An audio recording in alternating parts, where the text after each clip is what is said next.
All right. Well, thanks everyone for joining us. This is our first Zoom policy lunch that we've done as we transition to this temporary new normal we all find ourselves in.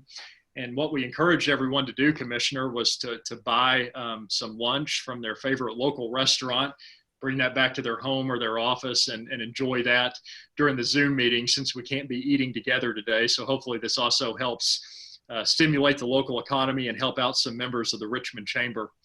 I do want to give a special thank you to Kentucky Bank. They are our policy luncheon sponsor for the year.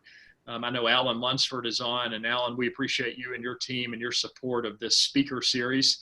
And it's been disrupted a bit, but we look forward to getting back to normal over the coming months and using Zoom during that time as well. So Alan, thanks to you and your team.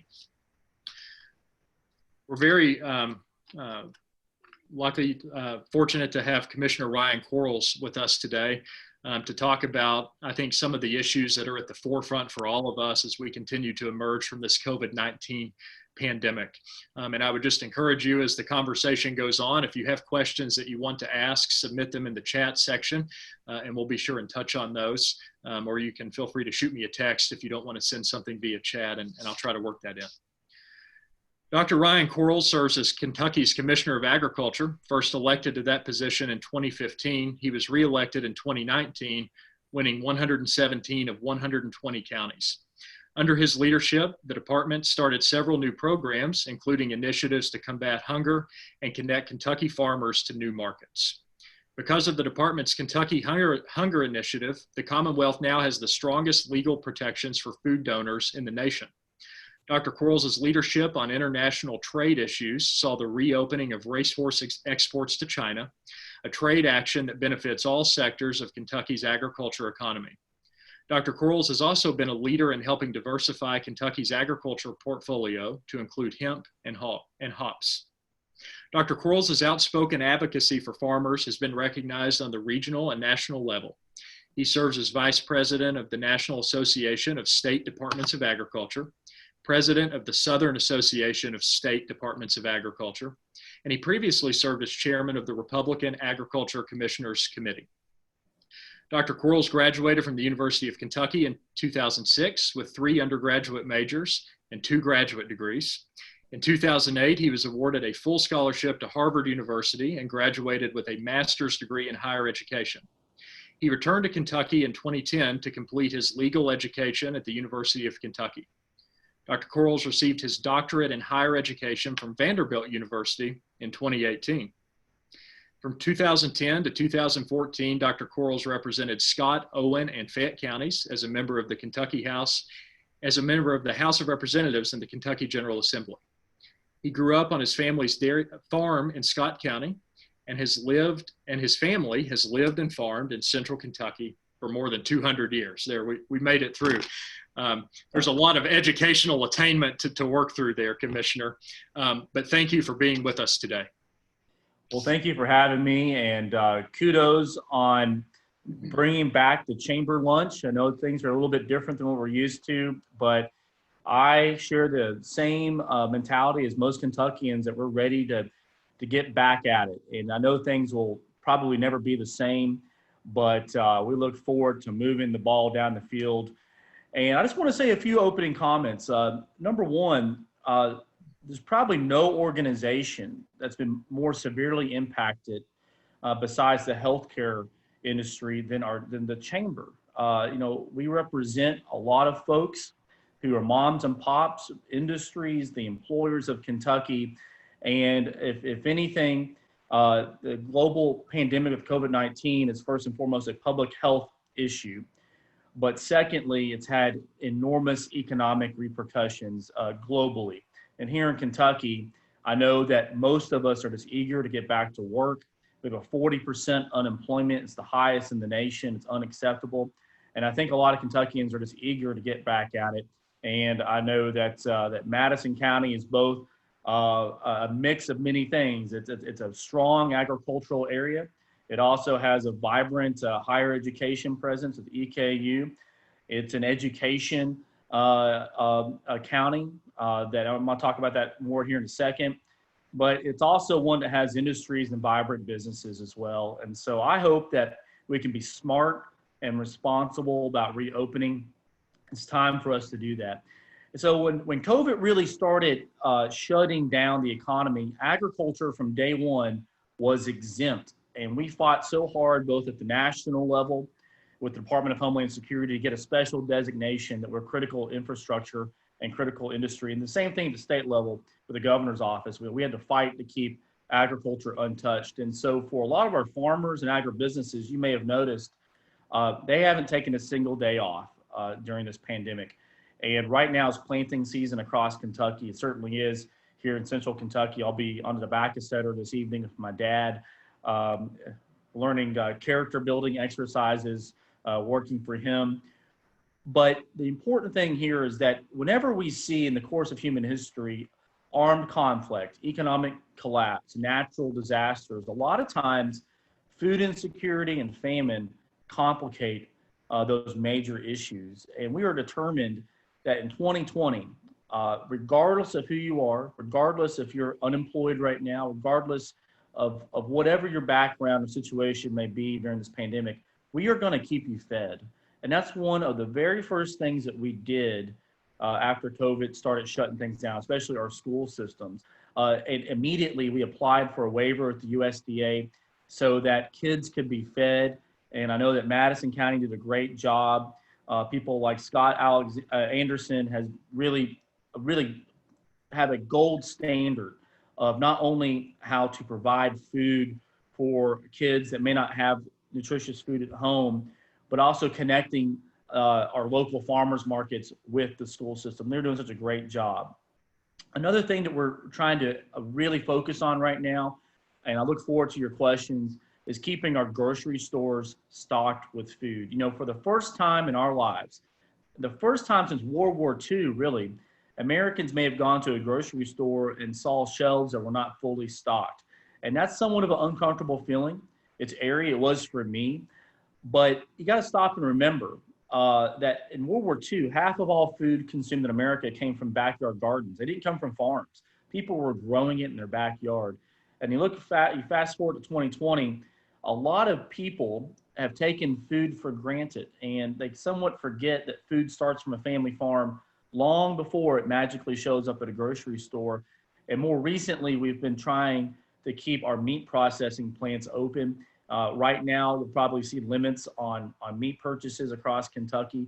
We're working our way through those issues. But if there's one message that I ask you all to remember today, it's this: there is no food shortage in America. There's simply a distribution issue. There's some bottlenecks along the way, but we will keep you fed. And unlike what you might see in other nations, unlike what you might see in other periods of history, we will not complicate COVID-19 with a food shortage. Food's out there. Thank a farmer. Well, thank you, Commissioner. Let's jump into some topics that I know are on everyone's mind. You mentioned Scott Anderson. You may see in the chat there, Scott posted a comment. He's on with us today. And I know everyone in Madison County is proud of Scott and the work that he does with the Madison County Schools food program. Part of your hunger initiative is the mobile meal distribution program that you've really focused a lot on lately. Can you talk a little bit more about that, and also the critical groundwork you laid over the recent years with the hunger initiative overall? How did that better position Kentucky to respond to the needs that have arisen because of COVID?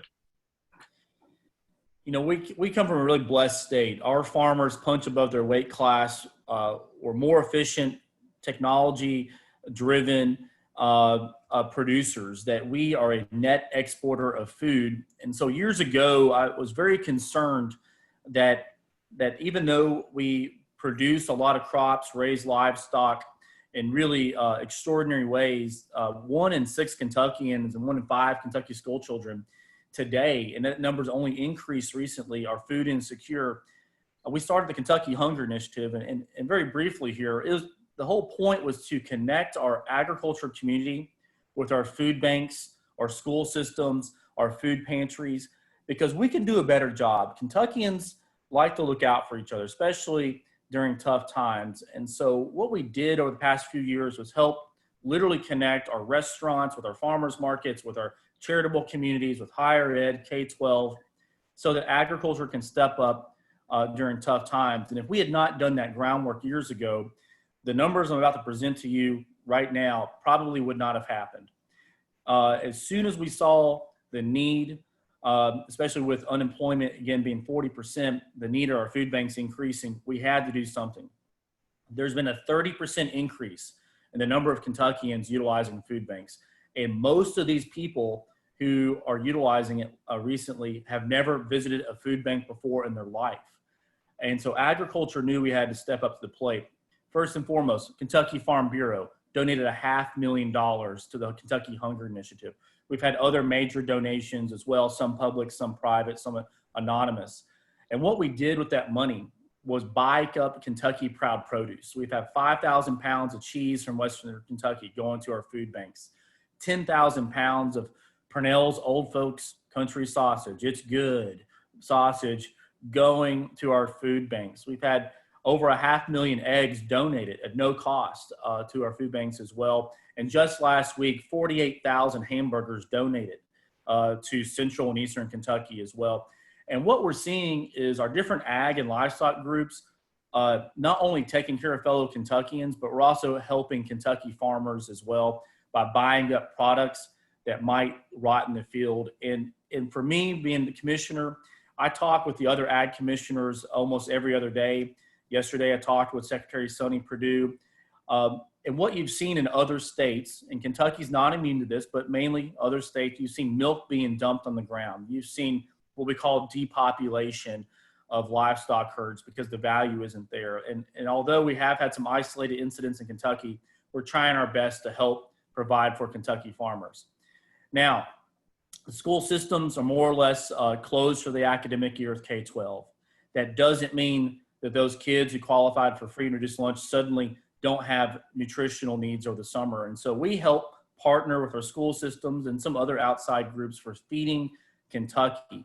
And one thing that Madison County does very well, and I visited a mobile feeding site last year, is that it brings food to kids who need it. And this is not an easy task because you got to think about it. When these kids come to school each day, you've got a cafeteria, you have a congregate area, which we're going to have to figure out how to deal with that this fall. We're putting this food on school buses. We're getting it out to distribution points across the county, and Madison County does a really good job of this. And one last thing on this, Ethan, just last week, due to the generosity of Farm Credit, Mid-America, and CoBank, we have 10 school buses at no cost, completely donated by these two banks, which are retrofitted. They're being wrapped. They're taking the seats out of these buses. They're putting cafeteria tables in it. They're putting refrigerators on these buses. So we now have 10 more buses out feeding Kentuckians. And we had this donation in the works long before COVID started. And so it couldn't have come at a better time. And we want to, again, tell our school system, tell our kids and our students that meals are available this summer. All you have to do is ask. That's great. And I see Scott has left a comment here that Madison County Schools would be more than happy to purchase Kentucky beef if the farmers need to move it. So maybe your office can help connect Scott with some more Kentucky farmers that need to move that beef. We can definitely make a deal. Yeah. Right. And Commissioner, that's right along the line of a question I was emailed from Angela Lewis, who's one of our members that's on the call today. And she was talking about this issue with farmers basically having to just sit there as their product goes bad because there's not a market for it.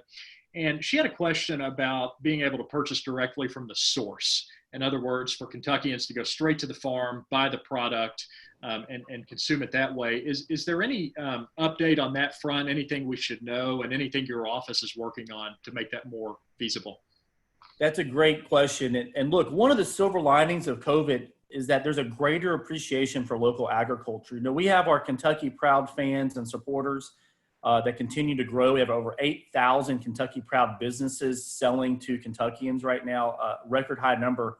But we've also seen an influx of Kentuckians that may not have cared to buy local that are now actively looking for it. And for instance, if you were to go to our 30 or so local butcher or processing facilities that process meat, you used to be able to go buy at your leisure, buy what you want, fully stocked. That's not the case anymore. these folks are working beyond capacity. And in fact, in some of our processing plants, you have to wait until January 2021 to get an animal processed. And so we're actually just set aside $1 million of tobacco settlement money to help expand these plants. And you've got some great ones right there in the area, like Marksbury, et cetera, that are great people to work with, that are already helping put food on the shelves. But we've seen a resurgence of local agriculture. And one thing that you can do today is go to a farmer's market. We have 160 of them or so. We kept them open during COVID. They're deemed an essential service, just like our grocery stores. You can support local agriculture by going to one of our farmers markets across the state. Secondly, especially in Kroger, but other grocery stores, we have buy local kiosks, buy local sections in those grocery stores. You know for a fact that that's going to help out a Kentucky farmer. Or the third thing you can do is that we have these things called roadside farmers markets through Farm Bureau. And this is where farmers are selling produce strictly off their farm. And that's where I would encourage you, if you really want to get to know your neighbor, you can go to our website and go to the Farm Bureau website and figure out where your local roadside market is. And most of those are open daily or a couple days a week. And you know for a fact, because you're actually going to meet the farmer who's producing that food and protein as well. But I don't want to sugarcoat things. The meat shortage is real. We're a lot better than we were a month ago. We're running at about 90% capacity on chickens right now, only about 70% capacity on beef and pork right now. Farmers are losing money every day in Kentucky. So we're fortunate that the CARES Act will help address some of that. But not only is the price of meat going up at the grocery store, and it's not the grocery store's fault, farmers are losing the value of their herds right now. So it's a double whammy for Kentucky agriculture. It's tough times out there. We have a good question from State Representative Deanna Frazier, who's on with us today. And she wants to know if there are any plans or relationships with our long-term care facilities as it relates to the food supply and getting, I guess, Kentucky Proud Farm Fresh products into those facilities. Hi, Representative. Keep up the good work. Good to hear from you, and our other local officials. I think our judge is on as well. As of right now, there's no formal relationship with long care care facilities, and that's a great idea. I think we're going to write that one down and see what we can do with it. We do have some relationships with our hospitals. A lot of our hospital networks are when they can, utilizing local agriculture in Kentucky Proud. I know that Marquis Cancer Center in particular is a big supporter of Kentucky Proud, but that's something we should look into. And look, a lot of Kentuckians, including myself, have spent a lot of extra time in the kitchen. We're learning how to cook again. That doesn't mean we're great cooks, but we're cooking again. And I hope that this local agriculture movement is not a fad. I hope this is something that sticks with us long term. It gives some of our farmers a bright spot to look forward to, especially on our meat processing side. And so we'll be sure to look into the long-term care facilities as well. But one thing that we do with EKU, as well as our other higher education institutions, that we have what's called farm to campus relationships, where they make a commitment through their food supplier. Oftentimes it's Aramark, not always, where they're making commitments to buy local as well. And one last point on this, Ethan, that old phrase that my mom and grandmother used to tell me, you know, when I was eating ice cream and not the broccoli, is that you are what you eat. And I really hope that this is an opportunity to reinsert the fact that healthy living includes a healthy diet as well. And just this past week, we released what's called the Kentucky Proud Victory Garden Program. If you look back, if you remember, if you ever seen these posters in World War II, there was a big effort by the USDA, Department of Ag, to encourage people to grow food in their own backyard. And they had some really cool vintage posters. And just this past week, through UK and KSU extension offices, we have relaunched the Kentucky Proud Victory Garden Program. And all you have to do is go to the Madison County Extension Office today. You can pick up a poster as well as an enlistment kit, or kind of saying join the land army and show your patriotism. And so this is a really cool project for kids as well as adults, but mainly kids during these summer months where we may not get the opportunity to go to summer sports like we did in the past. Get your hands dirty, learn about agriculture, and have some fun in your own backyard. Right. And you mentioned the extension service. I do just want to give a shout out to Brandon Sears. Brandon's on with us today. He's our ag extension agent here in Madison County. And Brandon does a great job for the citizens of this county. So, Brandon, thanks for being a part of this today. Let's talk more about the meat processing facilities. I know that's something that's been in the news a good deal all around the country. Several states, I think South Dakota comes to mind, had some really big issues very early on in COVID. I know you've spent a lot of time working with the United Food Commercial Workers Union to ensure that their workers have the protections that they need on the front line to make sure that that food supply is not disrupted any more than it already is. So I guess the question is, how are we faring overall in Kentucky based on what, from when the pandemic started until now? And talk about your work to keep these employees safe on the front lines. Well, first and foremost, employee health always comes first when it comes to agriculture, whether that's during the middle of a pandemic or not. And one thing that complicates the meat processing industry is that these packing plants are designed where workers literally stand immediately next to each other. So it's hard to implement social distancing when your job station is literally next to each other. And what we saw in South Dakota was a mega outbreak. I think it was 200 or 300 people. It accounted for, I think, half of the state's total COVID patients came from one work facility. And that's really tough to recover from. Here in Kentucky, we've been pretty lucky. We have had some COVID workers in some of these plants test positive, but we really haven't had the massive shutdowns you've seen in other states. We have had 2 or 3 of our meat processing plants shut down, but they're usually just for a week or so they can do some traceability issues. But also, they've also increased the amount of PPE available, and they've also have installed plexiglass or workstation dividers between these workers in almost all the situations. And I had the opportunity to go into a very large processing plant just a couple of weeks ago, and they're doing everything right. We were covered head to toe with PPE. We had 2 temperature checks before I was even allowed onto the processing floor. So, and they're doing a good job of saying, if you have any symptoms, if you don't feel well, stay at home. You're not going to lose your job. And oh, by the way, people have gotten a pay bump as well at many of these processing facilities. And so, as Kentucky looks to reopen, is reopening right now, the lessons we learned in our meat processing facility, I think, can be applied to other industries. And I think one of the long-term effects of COVID is this whole concept of sick leave, that obviously we want you to stay home. And in the past, pre-COVID, a lot of people may have been afraid of losing their job because of attendance issues. And that's a conversation that every employer is going to have about moving forward, et cetera.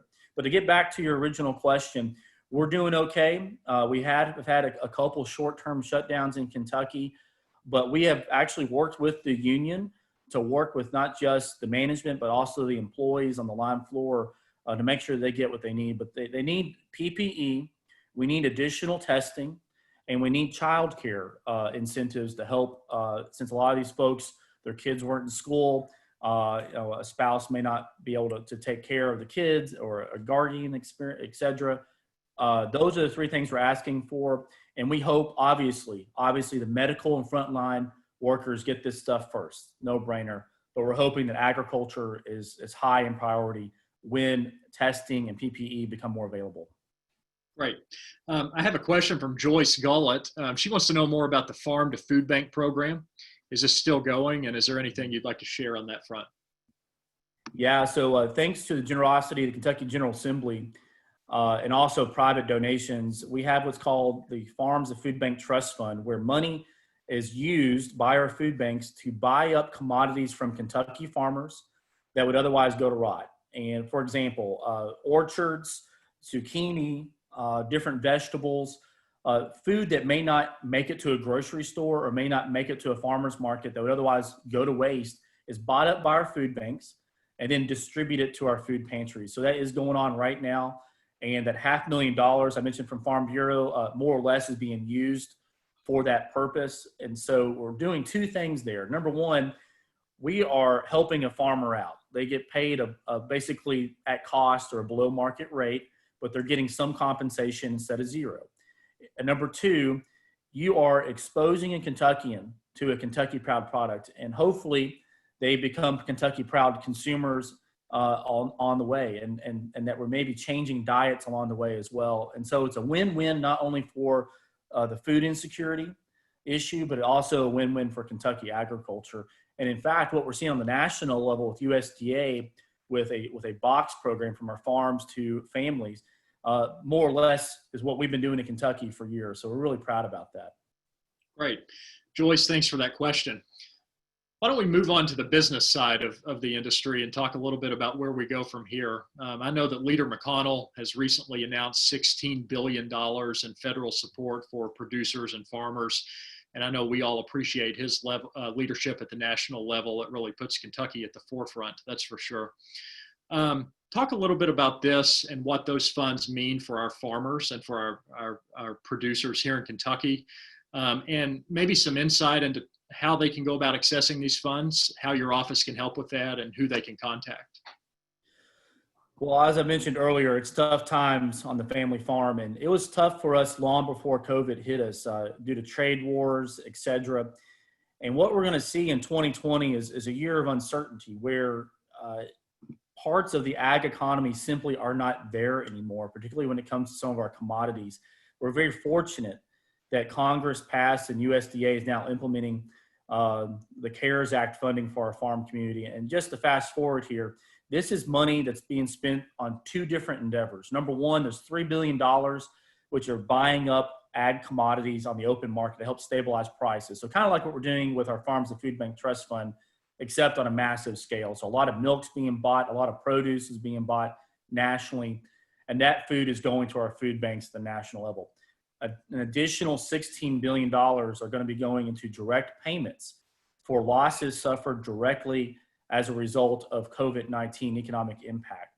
And so a farmer that may have livestock, they may have corn, wheat, or soybeans, actually not wheat didn't participate in this round, but corn, soybeans, livestock. What you need to do is contact your local Farm Service Agency office or visit farmers.gov. The good thing about this is almost all the data you need to know is online at farmers.gov. They can talk about how you can start your application, but you will need to make contact with the local Farm Service Agency, and they'll get you in the pipeline. And I talked to Secretary Sonny Perdue and Leader McConnell just yesterday. Their intention is that this is a good first round. They want to get these checks out the door immediately. And how much loss have we suffered? If you are a cattle producer in Kentucky, which we have 38,000 beef cattle farms in our state, we're the biggest beef cattle state east of Mississippi, and in a normal year, that's $1 billion worth of revenue for Kentucky's farmers.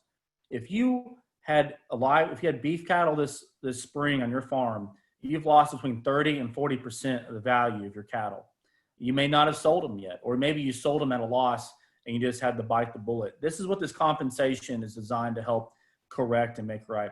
If you're a hog producer, again, 30 to 40% devaluation. And then for our corn, soybean folks, et cetera, we know for a fact that they've suffered economic damages, plus what's happened with our trade issues as well. And so please contact your Farm Service Agency or visit farmers.gov. Very good. Thank you for that. Rural broadband is a topic that is important to so many Kentuckians, especially during this time with students learning from home and doing the distance learning and relying on internet and access to that. But I know it's also critical to our farmers and to the ag industry. And it's something you've been focused on. So can you talk a bit about rural broadband, what it means to the industry and what you're doing in that area? Well, rural broadband is one of these issues that's been around for a while. Everybody's for it, but nobody knows what it means. And so I think this is an opportunity with kids learning at home, with businesses trying to reinvent themselves from home, or farmers who are populating the rural parts of our state who need connectivity to run their businesses or even run their modern day equipment, which requires internet access. It is time for Kentucky to provide and build the infrastructure for high-speed broadband internet the same way that our grandparents and great-grandparents did with electrifying Kentucky in the 1930s and 1940s as well. Yeah, I think it's considered essential infrastructure, just like roads, railways, and waterways as well. We think that the United States Department of Agriculture can play a critical role with this, with rural development. We all know Hilda Legg. She's actually a subject matter expert in broadband internet. And it's my intention to push this as far as we can.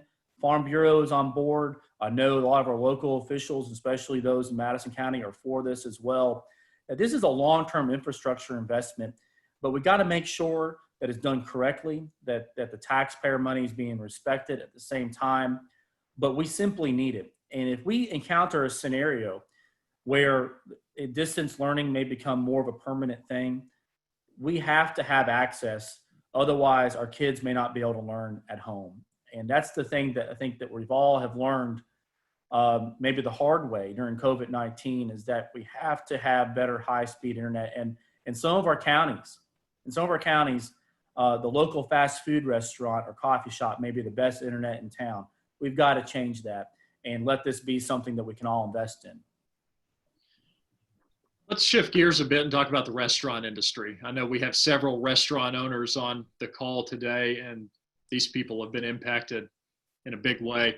I read recently, CNBC had a piece out that the national restaurant industry estimates that restaurants in the U.S. could lose $240 billion by the end of 2020. Where do you see things going for that industry? And also, what impact has the downturn in restaurants had on our overall ag supply chain and ag economy? Let me tackle the supply chain very quickly. One of the things that complicated the fact that Kentuckians were no longer by law allowed to eat at a restaurant is that a lot of times restaurants buy food in bulk. That only makes sense, right? That instead of buying a single steak at a time, they're going to be buying it packaged, uncut, so they can cut it up in the restaurant. Instead of buying a gallon of milk at a time like I do, restaurants are buying it 25, 50 gallons at a time, et cetera. You can't exactly convince a shopper at a grocery store to say, hey, would you mind buying 25 gallons today instead of one? And that complicated the food supply system because the bulk purchases and the distribution and the packaging simply didn't align with the grocery store model. And so that caused yet another complexity in the food supply system. Secondly, our restaurant owners across Kentucky have had it about as bad as anyone else. A lot of our restaurants are opening right now at limited capacity.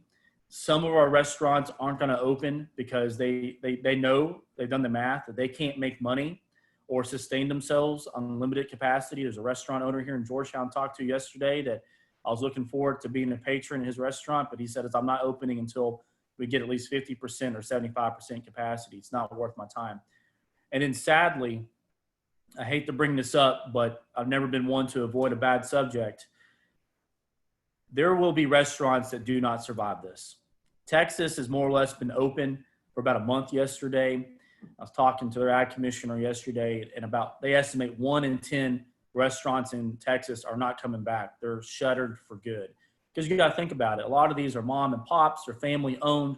They may have blown through their equity, blown through their savings. They didn't know how long they're going to be closed for. Maybe they didn't qualify for assistance, and that really is a shame.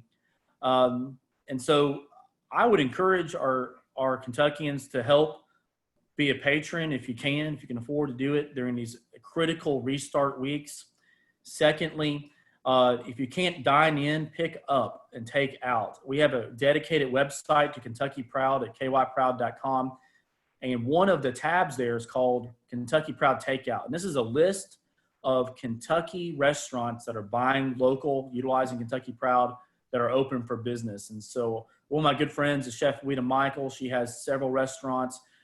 You know, she's having a tough time, but she's keeping the doors open and keeping Kentuckians fed. And so visit our website at kyproud.com, visit a local restaurant during these critical restart weeks, but also have an appreciation that some of these folks may not start up again. And just like it's tough times for farmers, it's tough time for restaurant owners and workers as well. Well, thanks for that. And we'll do our part through the chamber, Mindy and her staff, to share that website link and encourage our members to check that out for the Kentucky Proud takeout options here in Madison County. Well, Commissioner, those are all the questions that I had, and I don't see any more in chat. So why don't you just wrap up with some closing comments, and then we will call it a day. How about that? Well, I appreciate your all's time today. This is the new normal, I guess, but I look forward to getting back with you all in person. I look forward to going to an EKU basketball game this fall. I actually grew up with A.W. Hamilton, your all's coach down there, so he's a good friend of mine. You all are doing great things just a little bit south of me off I-75. I'm just going to ask you to do a couple things. Number one, if you know a farmer, send him or her a text message, a Facebook post saying thank you for what you've done. They have not taken a day off. A lot of my staff at the Department of Ag haven't taken any days off. They've been out on the road wearing face masks, doing their job each day. Number two, if you can, support local agriculture through Kentucky Proud. I know many of you all have already made that commitment. And the last thing I want to leave you with is some inspiration. Kentucky needs something to look forward to. I sit on the Kentucky State Fair Board. We are determined to have a state fair that helps honor the traditions of agriculture, that celebrates farming in a state that appreciates it. We have a lot of county fairs that have canceled this summer, and I understand the reasons why. We're a big county fair state. We have 93 of them, and that's a local decision. At the state level, we have 700 acres in downtown Louisville. We are determined to give those kids and those parents that have spent this entire spring and summer learning how to show animals an opportunity to do that. And we're going to try our best to do it in August. I'm determined to give Kentucky something to look forward to. And look, if we can pull off a modified Kentucky Derby in September, we can pull off a modified state fair. And the last thing I want to leave you with is that ag technology continues to be a major focus of mine. We actually have 2 agriculture companies in Kentucky that have COVID-19 treatments underneath FDA clinical trials as we speak. So there are some Kentucky agriculture businesses that are taking a stab at producing a treatment, possible vaccine, et cetera, to help get us through this.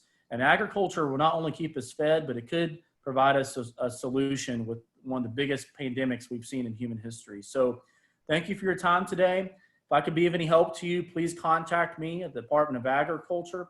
I'm easy to find. Appreciate your time. And if you all have any good news, you can just tell me personally. And if it's bad news, you can tell Ethan. He'll fix it for me, okay? There you go. Well, Commissioner, thanks so much. I want to thank Mindy Goebel and Sarah Durham and Linda Fritz and the staff at the Chamber for all of their work. And again, thanks to Kentucky Bank for their continued sponsorship of this luncheon series. And stay tuned. We have future events that we'll be announcing soon, and we hope to see you all there. Thank you. Thank you. Appreciate it. Guys. Thank you.